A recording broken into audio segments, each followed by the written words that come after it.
Hiyo ndio wasiwasi kubwa ambayo mwanamke yuko nayo. Ndio maana nawaambiaga wanaume, ukitaka wakati mwingine muondoe stress, pressure mke wako, ni vitu rahisi tu. Saa nyingine mwachie simu zako.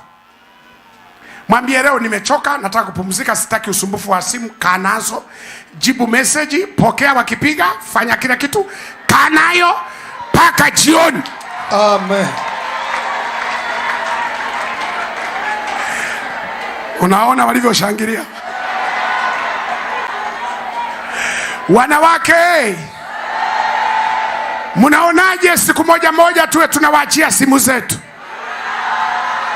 Wangapi wanasema hiyo sawa?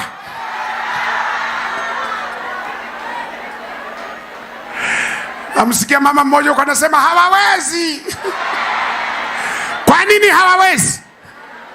Ndio maana juzi nilikuwa nafundisha semina ya ndoa mahali, nikawaambia password yoyote anayoweka mume wako hajaiweka kwenye simu, ameuwekea moyo wako ili usife, mlee watoto. Kwa hiyo ukiona ile password imewekwa sio kwenye simu, ni kwenye moyo wako, kwamba mke wangu tulia. Yes, mode pass. Yes, mode pass. Yani hiyo ni kwa ajili ya moyo wako, kwamba mke wangu tulia, tulee watoto mpaka mwisho. Kwa hiyo unapoiangalia unasema simu yake ina password ngumu. Ndio, moyo wako ni wa thamani sana. Lazima uwekewe kufuli, uwekewe ulinzi, kwa sababu kuna vitu utaviona kwenye simu yake utakufa. Na kulea watoto nani atalea? Kwa hiyo mke wangu tulia, tulee watoto mpaka kufa.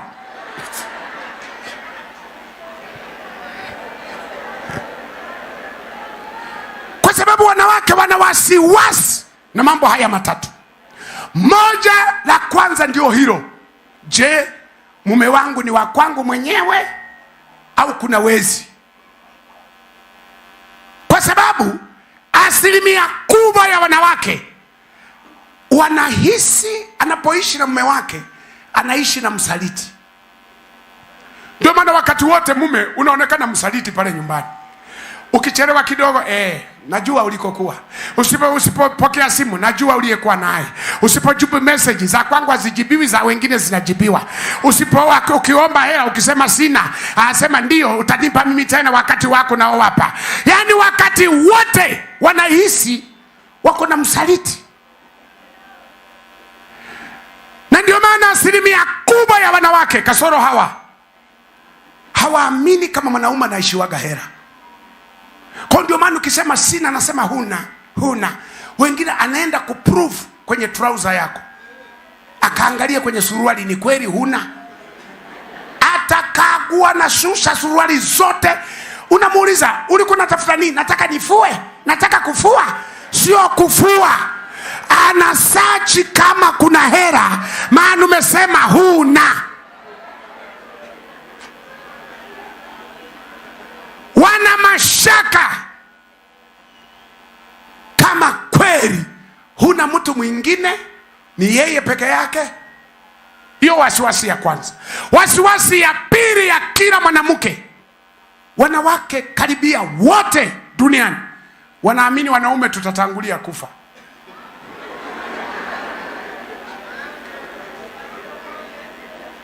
Waulize wamama walioko hapa, unafikiri wewe na mume wako nani atatangulia? Yani wao wanahisi sisi wanaume ni wakufa kufa. Ndio maana hata mazungumzo kule nyumbani, wasikilize wanavyoongea. Utasikia sasa, baba nani, hii nyumba hatujaweka title deed vizuri. Hii mnahitaji huku titre. Yes, kwamba hatujaweka vizuri. Sasa kwa mfano, tunaongea tu kwa mfano. Sisemi itatokea, lakini nasema kwa mfano ikatokea, kwa mfano ukafa. Hivi mimi kwa mfano, hao ndugu zako wataniachia nyumba kweli? Wataniachia magari kweli? Wataniachia mashamba kweli? Unajua inabidi tuandike vizuri. Sasa kwa mfano, yani wanahisi sisi ni wakufa kufa. mimi siwalaumu, kwa sababu hata sisi wenyewe tunawaaminisha.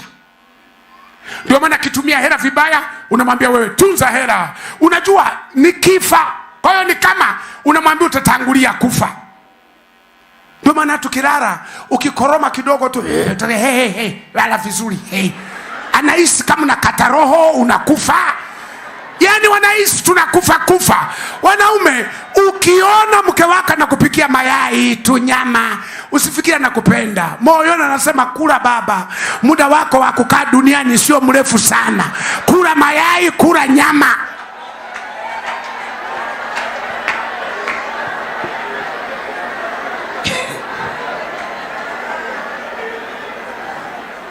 Unasikia rafiki yangu? Yani mke wako anajua wewe ni marehemu mtarajiwa.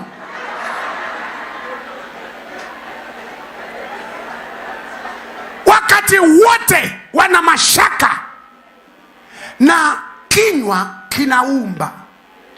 Kwa kukiri kwao ni kweli wao wanaishi maisha marefu. Kwa sababu gani? Wanakiri kuishi maisha. Ndio maana wajane ni wengi kuliko wagane, kwa sababu wanakiri. Wanaume, sijui tuanze na sisi kukiri, tuanze na sisi kumwambia mke wangu kwa mfano, ikitokea kwa mfano kifa. Lakini sisi vya kwetu havinogi. Kwa sababu gani? Aliyekutangulia studio ndio mwenye wimbo. Ndio. Wenzetu walisha rekodi, wimbo ni wao. Ukiimba wewe hainogi, haikolei, kwa sababu wimbo ni wao. Wewe kajaribu kumwambia mke wako, umwambie mke wangu, kwa mfano ukifa leo. Hii mashine kubwa haichemshi. Mashine kubwa hii ya kusaga na kukoboa haichemshagi. Amen. Sasa ukamwambie mke wako, kwa mfano ukifa leo, kajaribu tu kwamba kuna mwanamke yeyote ambaye unamuona pale kanisani ambaye anaweza kalipress akachukua nafasi yako kulea watoto, kwa mfano.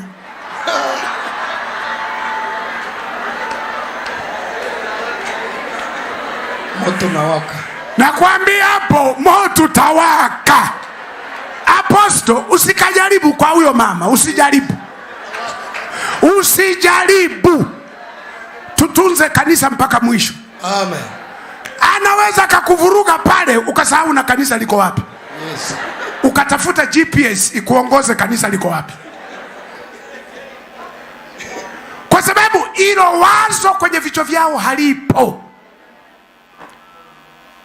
Nyie mmeweka vitu vingi hapa. Yani wana mashaka kama hivi huyu atakuwa wa kwangu mwenyewe mpaka kifo, na anajua utatangulia.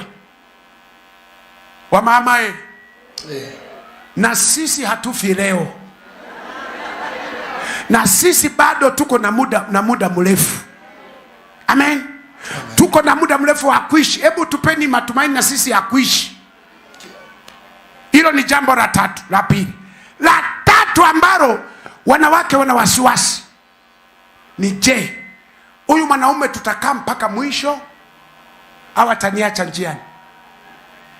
Ndio maana wakati wote mwanamke kama hajathibitishiwa kwamba yeye utakaa naye mpaka kufa, hafanyi maendeleo hapo nyumbani. Ukitaka kujua mwanamke huyu nimemthibitishia au sijamthibitishia, mpe dola za Kimarekani 10,000 au 5,000. Mwambie chukua hii dola 5,000. Akikuuliza za nini, mwambie matumizi mbalimbali utakayopenda. Kumbe unapima kichwa, huyu ni wife material au ni jini material. Pepo. Ukimpa ile dola 5,000 ukakuta pesa zote amemalizia kwenye wigi, kope, mdomo, manguo, maviatu marefu, mafupi, matenge, simanini, magaudi, zote dola 5,000 zimeisha kwenye mwili wake. Inua tu mikono juu, sema Bwana Yesu, roho yangu mikononi mwako naiweka, maana hiki kiumbe na kanacho hakisomeki wala hakinipi matumaini ya kuendelea nacho. Wewe dola 5,000, hajaleta kijiko, hajaleta pasi, hajaleta sufuria, hajaleta nini, hajawaza kufuga paka wala mbwa wala nguruwe wala mbuzi, zote zimeisha kwenye nguo, viremba, viatu. Huyo moja kwa moja kwenye moyo wake hajathibitishiwa kwamba wewe ni wakufa na kuzikana. Wamama wale mliolewa, punga mikono. Tutaongea sana kwenye semina za ndoa, lakini umejihakikishia huyo ni wakwako mpaka kufa, au neema ya Mungu yatosha?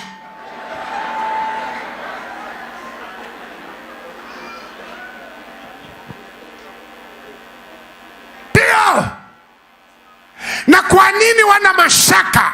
Nitawaambia vizuri kwenye semina ya ndoa. Kwa nini wana mashaka? Kwa sababu mwanamke ndiyo kiumbe pekee hakina kwao. Mwanamke hana kwao,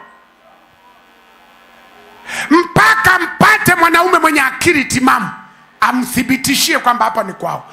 Mwanamke hana kwao, kwa sababu wanawake anapozaliwa, kanapokuwa kabinti kako pale nyumbani, maneno kanayoambiwa ni ya kufukuzwa. Utasikia tu ujifunze kupika ukienda kwako, ujifunze kufua ukienda kwako, ujifunze kufanya hiki ukienda kwako. Yaani katoto kanakuwa kanajua hapa sio kwetu, paka wanamfanyia biashara akiwa pale nyumbani. Wasema wakija kukuchukua ng'ombe 2, si ng'ombe ngapi. Yaani wazazi wako tayari kulipress mtoto hakika ende, wabaki na ng'ombe. Kwa hiyo ndio kiumbe ambacho hakina kwao. Anafika ameolewa, anavuta pumzi, nimefika kwangu. Anakutana na mwanaume, anamwambia usipofanya vizuri hapa utarudishwa kwenu. Sasa mwisho huyu mama anajiuliza, mimi kwangu ni wapi sasa? Kule nyumbani walisema uende kwako, nimefika kwangu anasema utarudi kwenu. Ndio maana miaka kadiri inavyoenda tunaendelea kupata masingo madha wengi, wamama wanaojitegemea, kwa sababu akienda nyumbani wanamfukuza. Kwa mume amemtimua, mama na hengi, anakaa kwa anti kidogo wametimua, amekaa kwa nani wametimua, mwisho na rent house, anapanga nyumba. Kwani wamama waliopanga nyumba hapa Butembo hawapo? Wengine hivyo ananiangalia anasema, pastor, tupo ambao tunajitegemea. Nyumbani waliambia tuondoke, kwa mume alisema mechoka, sina kwa kwenda pastor, sasa nijiue. Hii ndio dunia tunayoishi. Kwa hiyo unaposema unataka familia yako iwe na amani, haiwezi kuwa na amani bila Bwana wa amani kuwepo kwenye hiyo familia. Yes. Bwana wa amani ndio muhimu. Akikosekana Bwana wa amani katikati ya hiyo familia, haiwezi kusonga, haiwezi kwenda mbele. Ndio maana kuna familia badala ya kugeuka familia kamekuwa kajehanamu kadogo. Umewahi kukutana na mtu asubuhi unamuuliza umeamkaje, anasema maadamu kuna kucha. Anasema tupo kwa kudura za Mwenyezi Mungu. Unafikiri hapo pana maisha? Hapo mateso. Sasa nini kinasababisha hizo familia zikose amani? Tumesoma habari za Adamu. Wote mnasoma Biblia. Adamu alipokuwa Eden alikuwa kwenye amani kabisa. Wakati ule shetani hajawavuruga, hawajakosana na Mungu, waliishi kwa amani, kila mmoja alipenda. Lakini adui akaingia pale katikati, akawavuruga. Walipovurugika Adamu na Eva, Biblia inatuambia wakafukuzwa. Walipofukuzwa, maana yake Mungu aliwaondoa kwenye uwepo wake. Walipoondoka kwenye uwepo, wako nje ya uwepo wa Mungu. Ndio Biblia inasema mstari ule wa kwanza kwenye hicho Mwanzo 4 mstari wa kwanza anasema Adam akamjua na mkewe, na mkewe akafanya nini? Akachukua mimba, wakamzaa nani? Kaini. Yaani wanamzaa Kaini, wamefukuzwa kwenye uwepo. Kwa wale mliosoma theolojia, wametoka kwenye uwepo, wamekuwa Ikabod. Ikabod maana yake utukufu wa Mungu umeondoka. Wakiwa katika hali ya Ikabod ndio wanakutana, wanazaa Kaini. Hebu niambie, ulitegemea Kaini awe mtoto wa aina gani? Yaani katoto kamezaliwa kipindi ambacho baba na mama wako Ikabod, hawana uwepo wa Mungu katikati yao, wanazaa Kaini. Ulitegemea Kaini awe wa namna gani? Unajua kuna watu hawajanielewa bado. Nasema hivi, yaani baba amelewa, mama amelewa, wanazaa mtoto. Huyo mtoto atakuwa namna gani? Ndio maana kuna watu pepo la ulevi limewakamata. Sisi tunahubiri, hawatuelewi. Unajiuliza, ulevi umemng'ang'aniaje? Uliza kabla ya kujua maisha yake. Muulize, baba yako ni mlevi? Atakwambia kwa hiyo hata mimba yako ilitokea wakati kwa hiyo umezaliwa na walevi. Kwa hiyo na wewe ukazaliwa mlevi. Na wewe ukaoa kama makalevi. Mnazaa tutoto tulevi. Na tujukuu tulevi. Ndio maana kuna watu ulevi unatoka kizazi kwa kizazi kwa kizazi. Nataka muelewe kwa nini tumesema familia zikombolewe. Kwa sababu kuna cheni, kuna mnyororo, kuna dhambi unazifanya leo, watu wanakushangaa. Lakini kiukweli dhambi zinazokutesa leo hazikuanza na wewe, ni source. Fikiria, babu yako alikuwa maraya, alioa wanawake 3 4, na wengine huko walikuwa namfumania kila siku analipa ng'ombe. Akazaa baba yako maraya, na yeye akawa na wanawake wengi maraya. Wakakuzaa wewe. Si unaona na wewe ulivyopanga wanawake? Unaoa ngapi? Kwenye macho ya watu wanakuona na mke mmoja, lakini tukikupeleka laboratory, maabara, hospitali, kama ingekuweko na kipimo, kama kungekuwa na kipimo cha kupima vichwa, umo ndani tungeona wanawake wangapi? Hivi ngoja nikuulize swali la ufahamu. Hivi kama hayo maputo yangewekewa sensa, kwamba akipita mtu hapa mwenye mke mmoja yatulie, aliongeza liwe linapasuka moja, kama na ameongeza mawili pepe, kama na 3 pepe, muulize jirani yako yangebaki mangapi pale?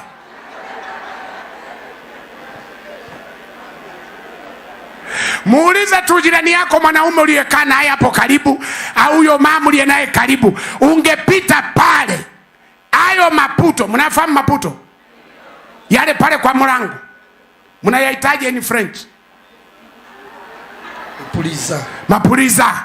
Hivi kama yani tuseme ukipita wewe Kama una mke mmoja au mume mmoja, priza ya nyamazi. Kama una wawili, moja linapasuka.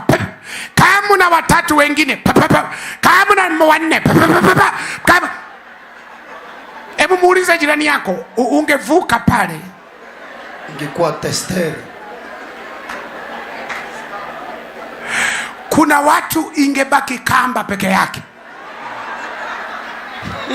Yaani kabla hatujapima mwingine tungemwambia apostol funga mengine, jamaa kamaliza yote. Yaani kuna watu hiyo kamba yote. Unaona? Paka spika zinasema ingezima. Yaani kuna watu pale zingebaki kamba kwa sababu yote angalia kwa wakati mmoja,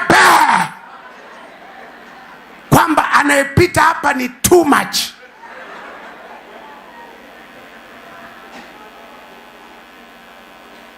Lakini wa umalaya haukuanza wewe. Toka kwenye sosi ya kizazi chako. Ilo pepo limekamata. Lilikamata babu yako, likakamata baba yako, limekukamata na wewe. Hata tutoto wako pale nyumbani hatueleweki. Una tubinti tuko pale tunazaa ovyo ovyo. Baba mmoja akasema, binti yake alipopata mimba akachukua panga, akasema naua mtu. Kabinti kakakimbia, akasema nisikuona hapa nyumbani. Lakini kabinti kakajiuliza, sasa mimi naenda wapi? Lakini kweli kamepata mimba. Kakaangalia, kakasema ngoja niende kwa Pastor Mgogo aja niombee msamaha kwa baba. Kakaja, baba msamahani. Kasema nini? Akasema baba amenifukuza. Kwa nini? Nilipokula chipsi na chipsi zikanila na mimi. Kwa hiyo nilipokula chipsi za watu kwa nikashiba. Kwa hiyo baba amenifukuza. Kaambia haya twende. Nafika pale nje akaniona akasema, pastor nakuheshimu. Ukisogea hapa na kukata panga. Nikamwambia unavyoniona mimi ni wakutishwa na wewe. Nikasema sasa binti yako namwacha, nakuja mimi unikate. Nikasogea, akalegeza panga. Nikamwambia tuingie ndani, tukaingia. Nikasema kabla ya yote nataka nikuulize swali la ufahamu. Hazauliza. Nikasema uwe mkweli, be honest, uwe mkweli wa nafsi yako. Nikamwambia akili yako iko sawa? Akasema ndio. Unaweza ukarudisha nyuma mkanda? Akasema Nikasema rewind, rudi nyuma paka shule, alafu kutoka shule uanze kusogea ulipomaliza, ulipokaa kwa village na nini paka ukaoa. Akasema umerudisha nyuma? Haya, anza sasa. Ulipokuwa kijana hakuna mabinti uliowapa mimba? Akasema 3. Nikamuuliza, kwa hiyo katika wale uliowapa mimba wazazi wao waliwawekea sherehe? Akasema waweke sherehe. Wale wengine waliwafukuza, wengine walifanya nini? Mabinti wangapi? 3. Nikasema katika hao 3 kuna mmoja ndio uliyemuoa? Hapana, nilikuja kuoa mwingine tu. Kwa hiyo 3 uliwaharibu. Nikasema unaonaje Wagalatia 6 anasema apandacho mtu ndicho atakachovuna. Nikasema unaonaje kama haya ndio mahindi yako uliopanda ulipokuwa kijana? Unaonaje haya ndio nani yako maembe si manini uliopanda? Nikasema uoni kama ile dhambi ulioifanya imechipuka kwa mtoto wako? Wewe ulichakaza watoto wa watu, na katoto kako nako kameingia sokoni wamekachakaza. Unasemaje? Kweli mchungaji, Mungu anisamehe, nafikiri ni mimi. Kasema yes. Unasemaje sasa? Akapiga magoti, niombe, mimi ndio nimesababisha na mtoto wangu amekuwa malaya, maana na mimi mwenyewe nilikuwa ndio tabia zangu, nimeharibu watoto wa watu. Nikasema kile upandacho ndicho utakachokivuna. Kuna watu hapa mmesoma Biblia, nasema pastor Ezekieli anasema baba hatabeba uovu wa mwana, mwana hatabeba uovu wa nani? Umeujua mstari huo tu? Umewahi kusoma habari za Daudi? Daudi alinyang'anya mke wa nani? Alafu akamfanyaje? Akamuua. Alafu alipomuua akachukua mazima. Maana yule mke wakati mwasikari yuko vitani, yaani kuna watu wana vichwa vya ajabu sana. Askari anapigania ufalme wa Daudi, hana shukurani. Huyu askari anayepambana kwa ajili yake anakuja kuchukulia mke wake, akambaka mtoto watu. Na bahati mbaya sana vya uwizi havichelewi kuota. Akabaka siku yoyo mimba. Ndio maana kuna watu wanasemaga hata kama umechelewa kupata mtoto, usitesti kwa mfanyakazi wa ndani kwamba nione kama ni mzima, ni ile mara moja papa, na ili shetani akuaibishe. Kitoto kinazaliwa copyright.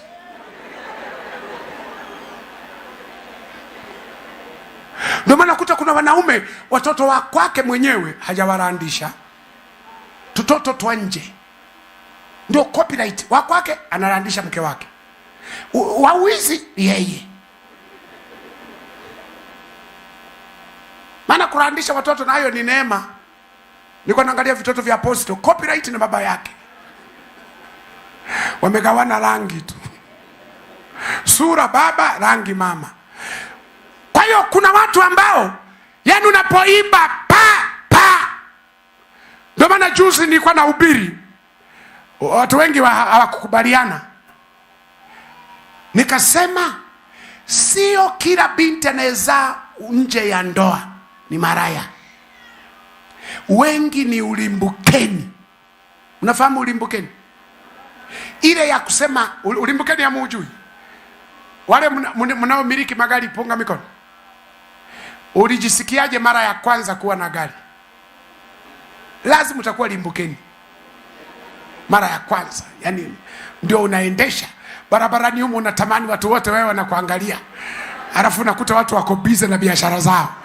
Unajaribu kushusha na kioo wazi, wala hakuna mtu anashughulika na wewe. Siku moja tulikuwa tunafundisha mke wangu kuendesha gari. Anaendesha huko anaangalia watu. Akasema wewe utagonga. Akasema hivi mbona hawaniangalii? Nikamwambia piga honi wakuone. Akapiga honi akamwangalia akasema wameniona. Hasa ule ndio ulimbukeni. Au nyie mnaovaa suti, mara ya kwanza kuvaa suti ulijisikiaje? Unasalimia na wasio kuona.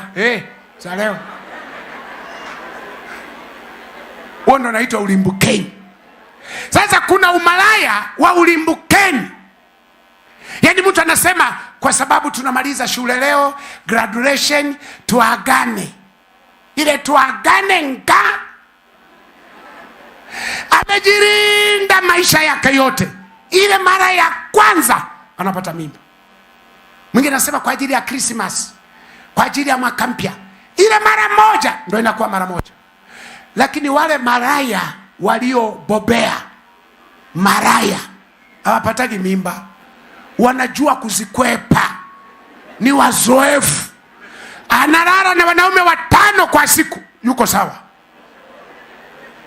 Lakini wale wa mara moja ndio wanaonekana maraya, amezaa nje.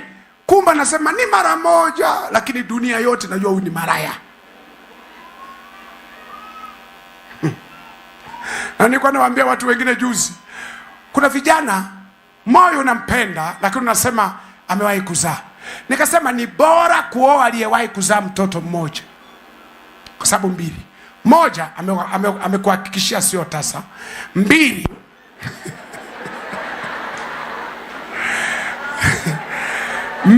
najua hiyo mmekataa. 2 amekuhakikishia huyu mama anajali watoto wake. Nikawaambia kwa sababu kuna mabinti tunasema hawajawahi kuzaa, lakini ukweli sio kwamba ni mabinti, ni wamama wafiwa, wamefiwa sana. Kwa sababu kama binti ametoa mimba 4, huyu si mama mfiwa huyu. Unamhitaje binti aka ni kabibi ambako kametoa watoto wengi 4, kameua? Una uhakika watoto wako watakuwa sawa? Si bora huyu ameonyesha nazaa, anatunza, analea. Amen, mnanisikia? Kwa hiyo Daudi alifanya dhambi mbaya, kaua mtu, kanyang'anya na mke. Katoto kale kalikozaliwa kakabeba laana ya baba yake. Wakati mwingine Mungu akikupenda ni shida pia, wataumia wengine, mhalifu uko sawa. Mungu akikupenda kuna ofa. Mwangalie jirani yako, mwambie napendwa na Mungu ndugu, usinicheze. Mwangalie, mwambie utabeba matatizo yangu bila kujua. Wewe utabeba matatizo yangu bila kujua, kwa sababu Mungu anakupenda. Unajua watu ambao Mungu anawapenda, hata kama wewe uwachukie kiasi gani, haisaidi, haipunguzi Mungu kuwapenda. Unafikiri Mungu akimpenda Apostle Baraka, wewe ukimchafua unafikiri atachafuka? Hachafuki.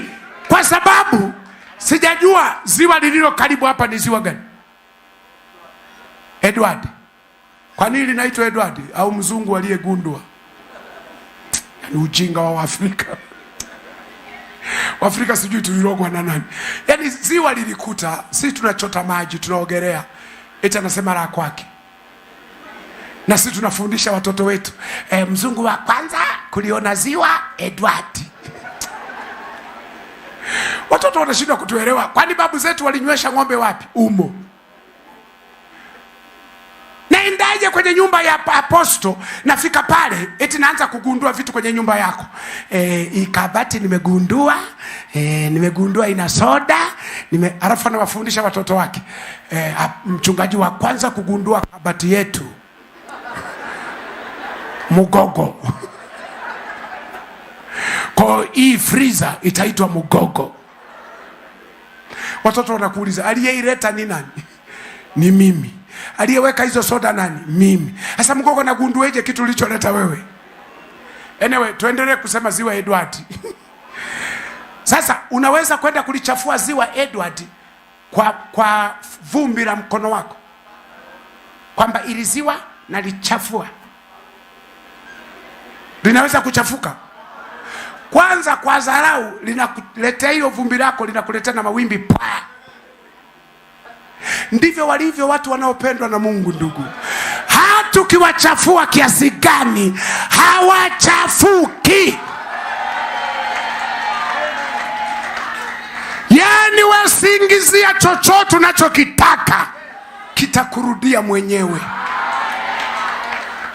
Wanaopendwa na Mungu usijaribu kupambana nao. Wewe ukitaka kufaulu uwe rafiki yao, na wewe upate ofa yao, upate upendeleo wao. Ukiwa karibu nao utauona mkono wa Jehova na wewe ukikutembelea. Daudi alipendwa na Mungu. Laana ambayo ilikuwa impate Daudi ikakapata katoto. Ndio maana kalipougua kale katoto, soma Biblia, Daudi alilia sana, aliomba, alifunga, alikataa na kula. Unajua kwa nini kitu kicho ambacho kilikuwa kinamsumbua? Alijua sosi ya ugonjwa wa mtoto ni yeye. Inauma. Waulize wale watu ambao wanatoa kafara watoto wao. Sijajua kama huko wapo ambao mnaelewa kafara? Anatoa sadaka mtoto wake kwa mashetani ili duka liwe kubwa, ili awe mtajiri. Kale katoto aliko katoa kafara kanatoa maudenda, kako hapo nyumbani, kila kikaangalia moyo unauma. Maana najua aliyesababisha ni mimi. Kwa akiendesha gari hana raha, Akila sausage anahisi kama anakula vidole vya mtoto. Akinywa soda anahisi kama anakunywa damu ya mtoto. Akikaa kwenye nyumba ni kama linamsomea muuaji. Ndio maana nakwambia pata pesa kwa mali sahihi ili uenjoy mali zako. Haziwezi kuwa na mashitaka. Lakini mali za kumwaga damu za watu, hautakaa uwe na amani kamwe. Utaendelea kuteseka. Amen. Daudi aliumia, katoto kanakufa, alafu msababishaji ni yeye. Nikamuuliza huyu baba, unaona mateso uliyowapa wa mabinti za watu? Akasema nimeona. Nikasema unasemaje sasa? Akasema mchungaji, niombee toba, Mungu anisamehe. Nikamuongoza sala ya toba, kaokoka. Akasema muite mtoto wangu. Tukamuita binti yake, akaja akamkumbatia. Akasema binti, nisamehe. Yawezekana rana ya wewe kubeba ujauzito ni dhambi zangu. Ndio maana tunaposema ukombolewe, tunaposema ukombozi, tunatamani huo ukombozi uanzie kwako. Kwa sababu ukikombolewa ndio nafuu ya familia. Nikamwambia yule kijana, kama unataka ndoa yako ikae sawa, okoka, mpe Yesu maisha. Akasema niko tayari. Nikamwambia nenda nyumbani, ukifika ni bipu, nitakupigia, weke round speaker, niongee na mke wako pia. Akasema sawa. Akafika nyumbani, akabipu, nikapiga. Nikasema uko na mama hapo? Nikamwambia mama, mume wako yuko tayari kuokoka, na wewe utaokoka. Akasema kama huyu yuko tayari kuokoka, na mimi niko tayari. Nikasema akasema kwa sababu huyu baba alikuwa maraya sana, mimi nilitaka kutoka kwenye nyumba hii, sibaki kama wiki mbili niondoke. Nikamwambia mama, ulitaka kuondoka, mbona na wewe unaye mmoja? Akasema lakini mimi nafuu ni mmoja tu. Nilipoona yeye anatembea ovyo ovyo, na mimi nikatafuta wa kwangu, ili akiniuzi na mimi naenda kupoza hasira. Unajua kuna wamama wa ajabu sana. Unataka upambane na umaraya wa mume wako, kwa sababu yeye anatembea ovyo ovyo, asifikiri mimi sipendwi, na mimi ngoja nitafute, hata kama mimi skrepa, nitapata skrepa mwenzangu. Mama, tulialea watoto, tulialea watoto. Ukianza kupambana na huyo mume wako, hamufiki mbali. Kama yeye ni malaya, mwachie wimbo wake, usiimbe beti la pili.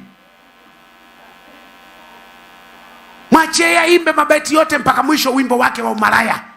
Tulialea watoto, kwa sababu kitu ambacho hakiko ndani yako ukikilazimisha, huwezi hata kufanya kwa raha. Ndio maana tumeamua msaliti mume wako na wewe ukatafute mwingine, lakini mbona huna raha? Unafanya nje ya ndoa, huna raha. Unatoka huko unalia machozi, kwa sababu umalaya hauko ndani. Amen. Na wengine nasema mchungaji, mimi sikuwa maraya, aliyenisababishia ni mume wangu. Wewe ni maraya tu. Mbona wako wengi wanawake ambao waume zao hawajatulia, wao wametulia. Usitafute kisingizio. Ndio wale wanaume nasema, unajua mchungaji, hatupendi kuchepuka, hatupendi kwa nne. Unajua mke wangu ana kiburi sana. Kuna watu wanaishi na tumama tuna kiburi kuliko shetani, lakini wametulia, hawajachepuka. Ndio kuna tumama tukorofi, shetani akasome kasumbufu. Msifikiri wa baba ambao wanakaa humo wanacheza bao kwa kete hii, msifikiri wanapenda. Nyumbani ya kukaliki, nyumbani kuna kamama kajini mtu, kapepo.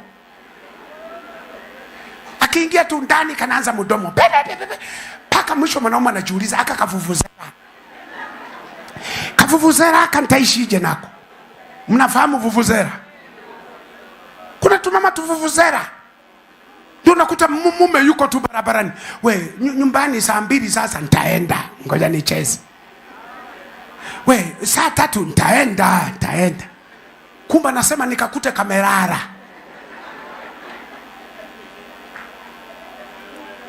Kuna tumamu sikaone hivi kanasalimia watu. Nyumbani ni shida. Aposto, kuna wanaume hawaji kuomba msaada sio kwa sababu hawateswi. Wanaume ni viumbe vinakufa na tai shingoni. Unamuuliza habari ya nyumbani? Nzuri. Mama anaendelea salama. Kuna wanaume hata hivi naongea hapa hajalala chumbani, amelala kwenye sofa. Chumbani sio kwamba kuna kunguni mtu.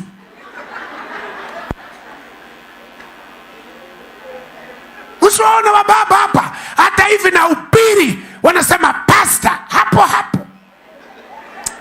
Nisaidie tena kama kapo leo.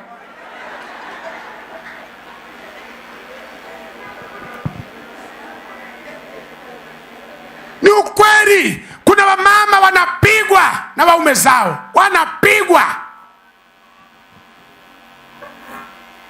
na hawasemi. Anakuja tu, pasta niombee. Nikuombee ni familia.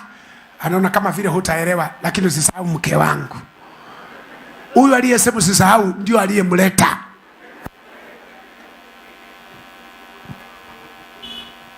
Kuna watu wanasema sisi Wanandi hapiwi mwanaume.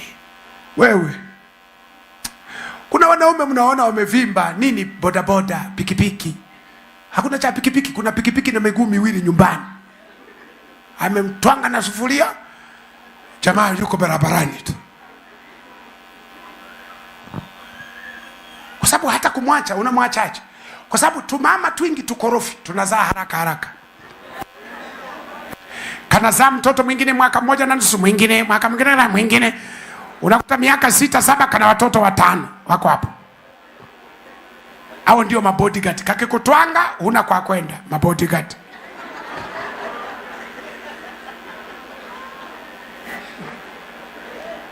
Unawaza kama utakafukuza, unagundua hizo bodyguard atalisha nani?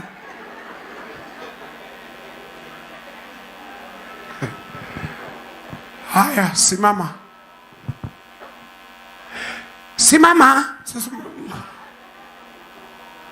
Amuondoke. Hivi mnajua sasa hivi sanga? Nimezidisha nusu saa nzima. Ilikuwa tumalize saa 11 na nusu. Sasa tuko saa 12. Kule unawaona hawa saa 11. Kwa bado nusu saa. Tuko pamoja. Hamutaondoka. Ukiinuka na kwa nawasimamisha. Hallelujah. Pointi yangu ambayo nilitaka kusema hapa ni kitu gani? Kwamba wiki hii tutazungumza habari za uponyaji wa familia. Na tutaeleza hatari ya kuishi na mwanafamilia asiye na Mungu ndani. Hatari mojawapo ni hii ambayo tumesoma hapa.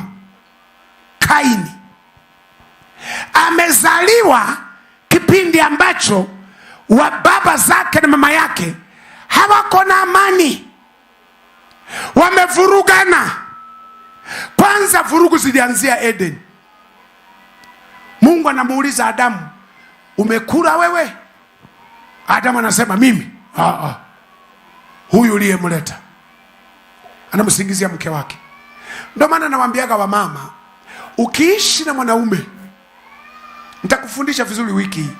Ukiishi na kiumbe kinaitwa mwanaume, Mungu akupe neema.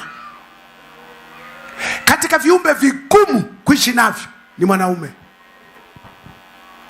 Vinapaswa uokoke wokovu mara mbili.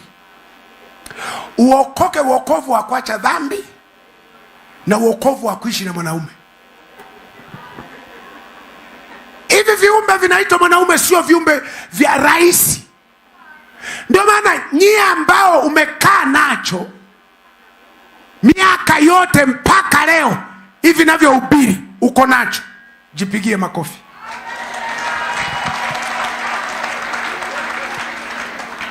Jipigie makofi. Unaishi na kiumbe ambacho kinahitaji neema. Wanaume wananiangalia. Kwani mimi si mwanaume? Na mimi mwanaume. Na mimi mke wangu anapata tabu kuishi na mimi. Muulize mke wa aposto hapo. Kapole. Lakini kanaisoma namba. Kwa sababu kuishi na sisi wanaume, mama aposto, Mungu akupe neema. Fikiria, saa hizi niko huku. Wiki zima niko hapa. Yeye anahangaika na watoto kule. Na muuliza tu wanaendeleaje? Wanaendeleaje? Mimi niko huku naagiza tu wali kuku, wali nyama.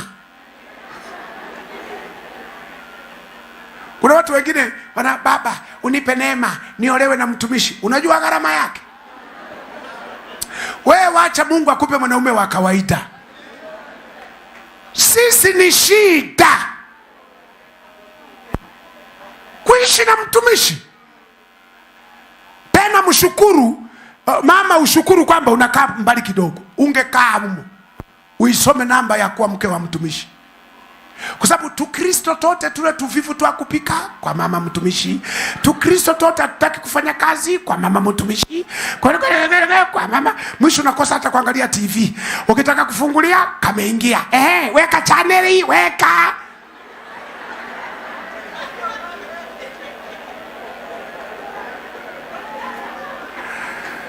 Sio kitu rahisi.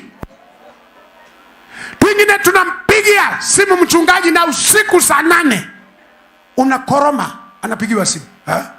Ni mchungaji, mume wangu amening'ata pua. Kimbia. Anakuacha hapo kuokoa pua ya mtu. Hajafika njiani, hajafika kuokoa pua, mwingi napiga, mchungaji samani nimekuamsha usiku.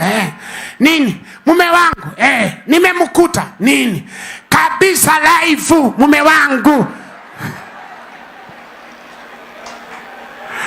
Apostle anajiuliza, awai pua, awai huyu live.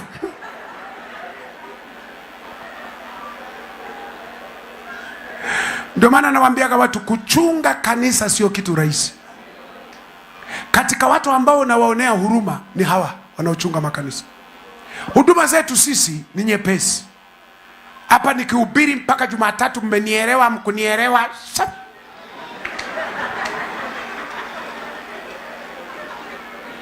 Na nikirara sipigiwi simu.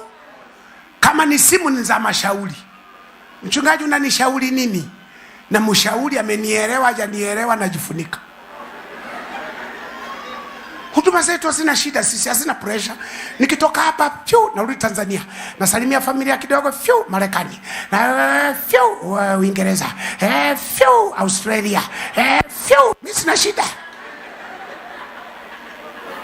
Lakini sio kazi za hawa.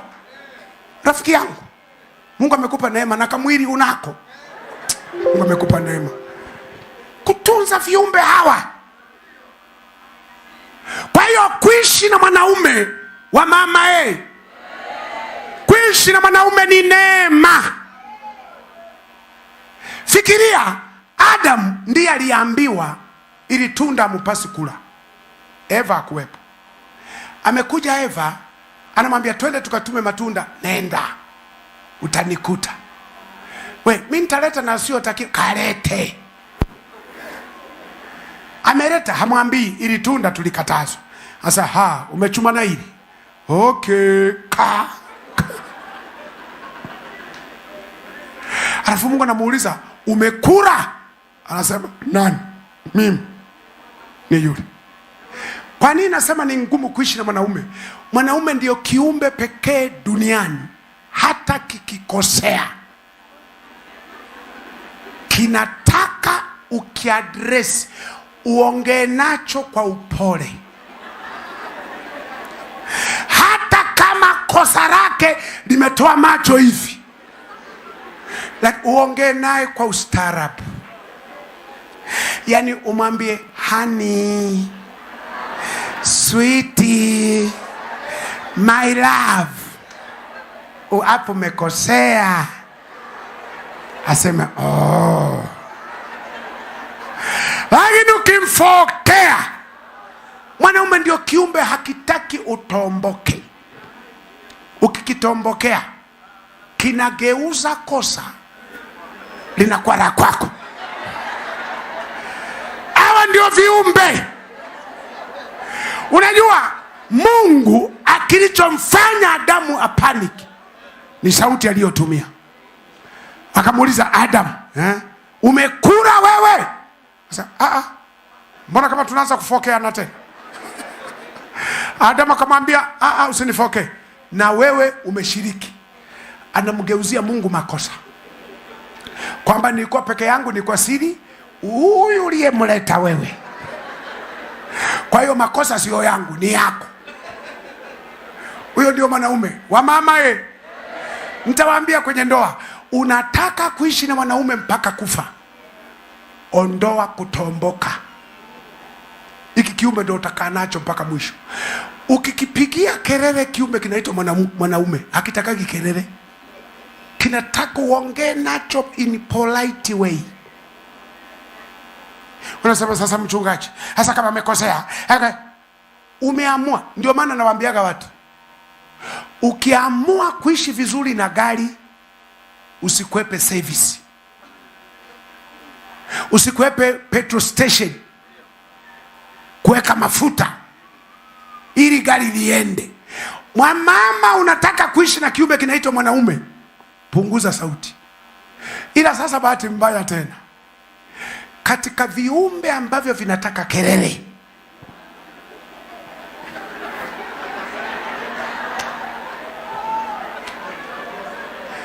nimesema ni katika viumbe vinavyotaka kelele.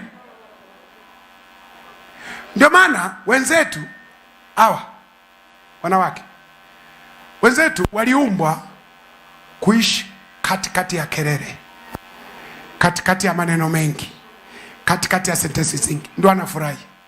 Ndio maana wanawake wanaweza kupigiana kelele hapa na mwenzake nusu saa nzima, hawapigani. Ni kaka wewe na yeye sema anafunga kanga wewe, hawapigani. Wanaume dakika moja wakipigiana kelele ni ngumi, kwa sababu hawakuumbwa kuishi kwenye kelele. Usema tulia, situli, tulia, lakini wamama wao ni watu wa kelele. Ndio maana ukiishi na mwanamke, uwe na masikio ya kusikiliza kelele zake, uwe na mdomo wa kujibu. Ndio maana mwanamke anataka kila jambo muongee kidogo. Mwanamke hawezi kusema tu naomba pesa ya kusagia, hawezi.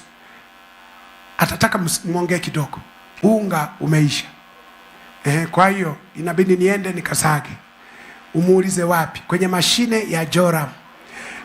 Anasagia shingapi? Anasagia dola 20. Kwa hiyo unipe. Atasema nikisaga natakiwa na boda ya kubebea. Halafu tena nije na mboga. Utanunua mboga aina gani? Yaani mpige story. Ndio nasikia raha. Hawezi kukwambia mume wangu nataka nikasuke, nipe shilingi dola 2 nikasuke. Hawezi. Nywele zimefumuka. Kwa hiyo zinatakiwa nikasuke. Utasuka lini? Labda kesho. Kesho saa ngapi? Jioni saa 12. Kutoshingana shingisi. Yaani kichwa chake mutakiwekea kikao.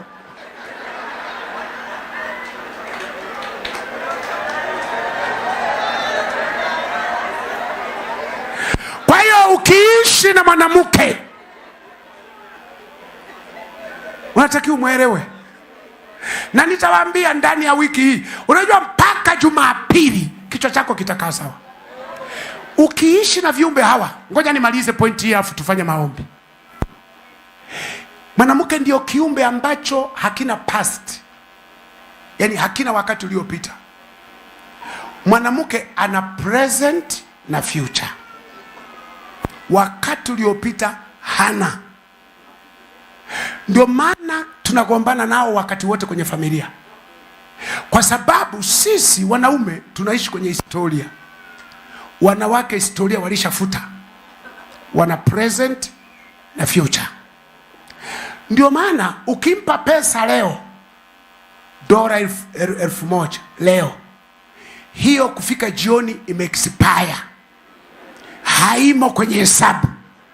Mkiamuka kesho usiseme niri.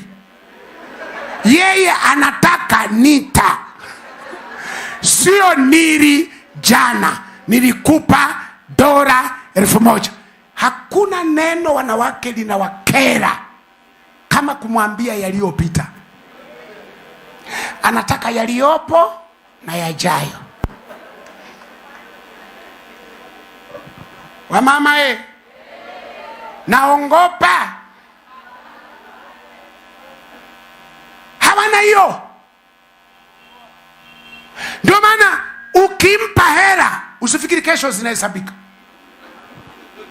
Hazipo. Umempa 1,000 anakuomba $20. Ole wako useme huna. Sasa huna. Mwanaume gani mchoyo? Unasema we jana gani? Hana.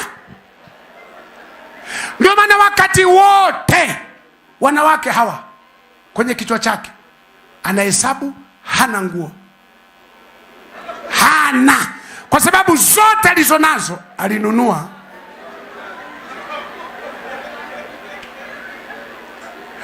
We muulize, mnongoneza hapo sweetie wako, muulize eti una nguo wewe? Atakwambia mimi sina. Mke wangu siku moja akasema, katika wake za watumishi mimi ndio sina nguo. Ni wakati huo chumbani nashindwa kupita maboksi yake ya nguo, maboksi zingine zimetanda ukuta wote, ukuta makaudi viatu mpaka vinaniangusha. Alafu anasema hana nguo katika za watumishi. Namuuliza, hayo maboksi yamebeba nini? Anasema, kwani kuna nguo huko? Maana zote zimeexpire. Hazimo. Kuna watu wanasema wanawake wanapenda hera. Hawapendi hera. Unasikia rafiki yangu? Mke wako hapendi hera. Anapenda matumizi. Hapendi hera. Ukimpa leo $10,000 huyu haikai mwezi. Kwisha. Alafu anarudi anasema sina hela kabisa. Wewe unaweza kukaa na $10,000 unaiangalia, unaiweka, unaihesabu tena, unaiweka. Sio mwanamke. Mwanamke akipata hela inaita matumizi.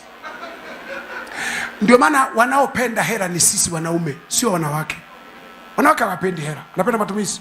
Ndio maana ukimtoa out hashughuliki na hela zako. Yeye ni hiyo gauni, shusha. Hiyo shusha. Hiyo kiatu, size ngapi? 38, lete. Weka. Hiyo. Hicho kirefu. Hashughuliki, haangalii hata tuwe tukaratasi tuna bei gani. Mwanamke hashughuliki nato. Shusha gauni. Wakati wewe anaposema shusha umekimbilia kwenye karatasi. Yeye haangalii karatasi, haangalii chochote, yeye ni shusha. shusha ile. Akifika hapo anamwambia mwenye duka hesabu. Yeye haangalii. Yale maduka makubwa wanahesabu kwenye mashine yeye hata angalii kule. Mwanaume ndo unachungulia.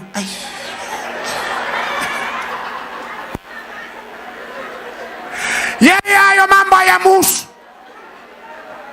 Atakusanya nguo zake, kama umeenda na gari ya posto, anawahi kwenye gari, anaweka hapo nguo zake, anashusha kioo, anajiangalia, anakusubiri umenuna, hela zote zimeisha. Yeye hayamuhusu. Utasikia karibu. Mkienda mbali kidogo na duka, zile zime-expire. Utasikia sasa kuna duka baba, na kuna duka lina viatu. Kwa hiyo kuishi na kiumbe kinaitwa mwanamke ukijue sana. Ndio maana kuna wanaume mna give up. Wasema siwezi kuishi naye, siwezi kufanya. No! Jua kuishi na kiumbe hiki kinahitaji full information. Akitoka safari umsimulie kila kitu na nafurahi. Sasa wanaume ni shortcut. Anaweza kashinda siku nzima, unaulizwa anajibu siku nzima kwa maneno matatu. Habari za huko? Poa. Yaani ile poa imekusanya kutoka asubuhi. Poa. Wakati ukimuuliza mama Apostle, jamani nawatolea hawa mfano ndio walioniita. Kwa wakichoka wanirudishe, mimi naenda. Kwa hiyo ukishinda huko, ukimuulize yeye sasa, kama hajaishi siku nzima, atakusimulia kutoka asubuhi. Nilipoamka hapa, nikaoga, nikavaa, nikaenda, nikapanda bodaboda, nikaenda, nikafika dukani. Kuna wateja, kuna mmoja alinunua gauni la blue, nyingine nyekundu. Nikaenda, mwingine alikuwa nikope, nikamnyima. Mwingine kwenda paka nilipomaliza, ndipo nikafunga duka, nikaita boda, nikakaa. Alikuwa anakimbiza, nikasema pole pole, nikafika hapa. Tukafika nyumbani, nimeoga, ndio sasa.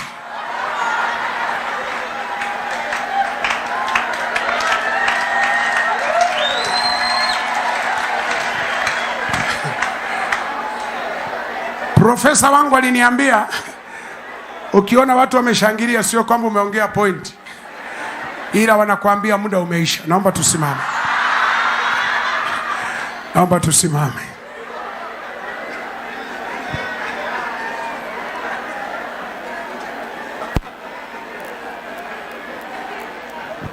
Haleluya. Ndani ya mafundisho ya Pastor Daniel Mgogo kuna mambo matatu. Moja, tunataka umjue Mungu, uokoke, maisha yako yawe mapya. Mbili, tunakufanyia counseling ya familia yako. Kuna vitu naongea hapa, kichwa chako kinafunguka. Ulikuwa unamchukia mke wako, sasa hutamchukia tena. Ulimuona msumbufu, hutamuona msumbufu tena. Ulikuwa unamchukia mume wako kwamba yuko hivi, sasa unaanza kufunguliwa kichwa. Kwa hiyo tunakufanyia counseling. Tunakutengeneza kisaikolojia kuishi kwenye familia yako bila mateso wala shida. Lakini tatu, kwenye mafundisho haya tutakuombea neema ya Mungu iwe juu yako. Milango ifunguke iliyofungwa. Kama kuna kitu kilizuia, kwa sababu kesho nitawafafanulia vizuri shida ya kuishi na mtu ambaye hana Mungu. Nitawaambia vizuri mambo ya Kaini alivyoleta mateso kwenye ile familia. Nitakwambia vizuri kesho. Kwa hiyo tutakuombea. Kama kuna vitu shetani alikuwa anachezea maisha yako, lazima tukuombee. Tunajua Mungu hajakuleta hapa kwa bahati mbaya. Mungu amekuleta hapa, kuna vitu anataka vifanyike. Moja, maisha yako yatengenezwe kiroho. Na ndio maana nataka niombe kwa ajili ya wale ambao wanasema, Pastor, haya mafundisho umetufundisha kweli kweli kabisa namhitaji Yesu. Nahitaji Yesu kwenye maisha yangu. Nahitaji Yesu anibadilisha, aniponye, anifanye kiumbe kipya, anifanye wa tofauti kuanzia leo. Ni kweli kuna vitu nimefanya haviko sawa kwenye familia yangu, haviko sawa. Nimekosea familia yangu, nimemtenda Mungu dhambi na familia yangu. Nataka Mungu anisamehe. Mungu amenileta hapa ili nikupe hiyo sala ya toba, upatane na Mungu wako. Mungu akusamehe, aanzishe maisha mapya kuanzia leo. Nataka nikuongoze sala ya toba mahali ulipo, unayosema namhitaji Yesu kwenye maisha yangu, anibadilishe, anifanye mtu mpya, ili familia yangu ikombolewe. Unasema Yesu akusamehe. Kama unataka niombe kwa ajili yako, ukiwa umeinamisha kichwa chako, unataka nifanye sala hii, sala ya toba, Yesu akusamehe na akuponye, unatamani nifanye sala ya toba kwa ajili yako, useme kutoka moyoni kabisa, na Mungu anaenda kukusamehe. Kama unatamani maombi haya ni kuongoze sala ya toba, hapo ulipo inua mkono wako juu. Asante, asante. Nataka nikuombee. Nyanyua mkono wako juu tu. Unataka nifanye sala hii. Unasema kweli pasta, nimeguswa na utangulizi huu, umegusa maisha yangu. Nataka Yesu anisamehe, aanze maisha mapya ndani yangu. Inua mkono wako juu. Nahitaji sala hii ya toba. Naona mikono ya watu wengi sana. Wengine kule nje, nyosha tu. Mungu anakuona. Asante. Mko wengi. Mlionyosha mikono, mko wengi. Najua hapa mbele hamwezi kutosha, lakini wachache wenu mlionyosha mikono, mlio karibu, naomba muwakilishe wengine, muje hapa.